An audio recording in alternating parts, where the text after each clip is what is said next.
வணக்கம் உறவுகளே, நாங்கள் நல்ல சுகமாக இருக்கிறோம். அதுபோல் நீங்களும் நல்ல சுகமாக இருக்கணும் இறைவனை கேட்டுக்கொண்டு நாங்கள் இன்றைக்கு பார்க்க போகிற இடம் எதுன்னு சொன்னால் நுவரெலியாவில் உள்ள சீதா எலியன்னு சொல்கிறோம். அதாவது சீதையம்மன் ஆலயம் என்று சொல்லுவோம்.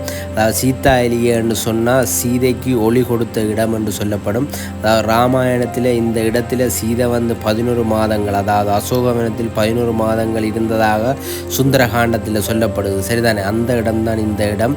உண்மையில் சுற்றுலா பயணிகள் வந்தால் இந்த இடத்த பார்த்துட்டு தான் போயிடும். அதுபோல் நாங்களும் இந்த இடத்துக்கு போய்கல உண்மையாக ஒரு சந்தோஷமாக இருக்கும். அதே போல் இந்த இடத்துல அனுமானுடைய பாதம் இருக்கிறதாக சொல்லப்படுது. அது வரலாற்றிலேயும் இருக்குது. இதை நாங்கள் ஒவ்வொரு மக்களும் போராக்கள் அனுமாரையும் அந்த இடத்துல நினைவு கூர்ந்து கொண்டு, அதாவது கும்பிட்டு கொண்டு, இங்கே அனுமாற்ற வடிவமாக சொல்லப்படுகிற குரங்குகள் இருக்குத்தானே, மக்களுக்கு பக்கத்தையே நிற்பினோம் பாருங்கள். இந்த அருவி என்ன மாதிரி ஓடுது, உண்மையிலே அருவி ஒரு இல்லண்டு இருக்கும். அதில் இதுதான் அந்த அனுமாற்ற பாதம் உள்ள இடம். சரிதானே, அனுமார் பாதம் இதுதான். இந்த இடத்துல போய் ஆக்கள் கும்பிட்டு அனுமாற்ற ஆசீர்வாதத்தை வேண்ட இடம். உண்மையிலே நீங்களும் நுவரெலியாவுக்கு போனால் கட்டாயம் இந்த இடத்துக்கு போய் பாருங்க, கட்டாயம் போய் பார்க்க வேண்டிய இடம்.